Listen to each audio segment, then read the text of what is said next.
করছেন জনগণ, টাঙ্গাইল শহরের রাজনৈতিক নেতৃবৃন্দ, সাংবাদিক বন্ধুগণ, ব্যবসায়ী ভাইয়েরা, সম্মানিত টাঙ্গাইলবাসী, আজকে একটি বছর পর আমরা আজকে মুক্ত বাতাসে কথা বলার সুযোগ পাচ্ছি।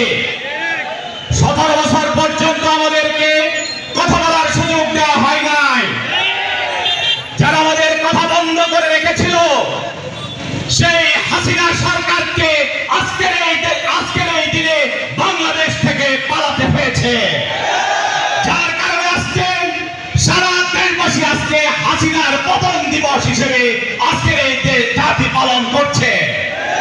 সেই সাথে এই জাতি পালন করছে আজকে মুক্তির দিন হিসেবে, গণঅভ্যুত্থানের দিন হিসেবে আজকে সারা দেশবাসী আজকে উদযাপন করছে। যে চেতনা নিয়ে এই গণঅভ্যুত্থান শুরু হয়েছিল, সে আবু সাঈদ মুগ্ধর মতন যুবকেরা বুক উঁচু করে ধরে বলেছিল, বুকের ভিতরে বইছে ঝড়, বুক পেতেছি গুলি কর। এই স্লোগান দিয়ে এই জাতিকে সামনের দিকে এগিয়ে নিয়েছে, যার কারণে প্রায় 2000 ছাত্র, যুবক এবং জনতা জীবন দেওয়ার মধ্য দিয়ে 40,000 দেশবাসীর আহত হওয়ার মধ্য দিয়ে এই জাতি আজকে মুক্ত হয়েছে। এই 2000 শহীদের রক্ত, 40,000 আহতদের এই ত্যাগ কোনোভাবে ব্যর্থ হতে পারে না। আমরা ব্যর্থ হতে দেব না ইনশাআল্লাহ।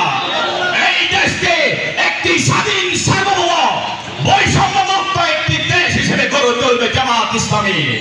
সামনের দিকে জামাত ইসলামের পতাকা ধরে এই দেশবাসীকে ঐক্যবদ্ধ হয়ে জামাত ইসলামের হাতকে শক্তিশালী করার মধ্য দিয়ে আগামী জাতীয় সংসদ হবে জামাত ইসলামের সংসদ।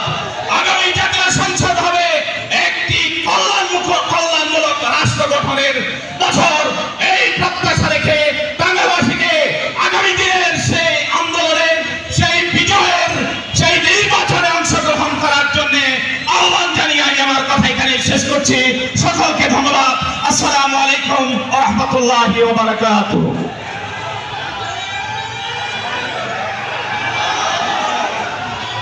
সংগ্রামী টাঙ্গাইলবাসী,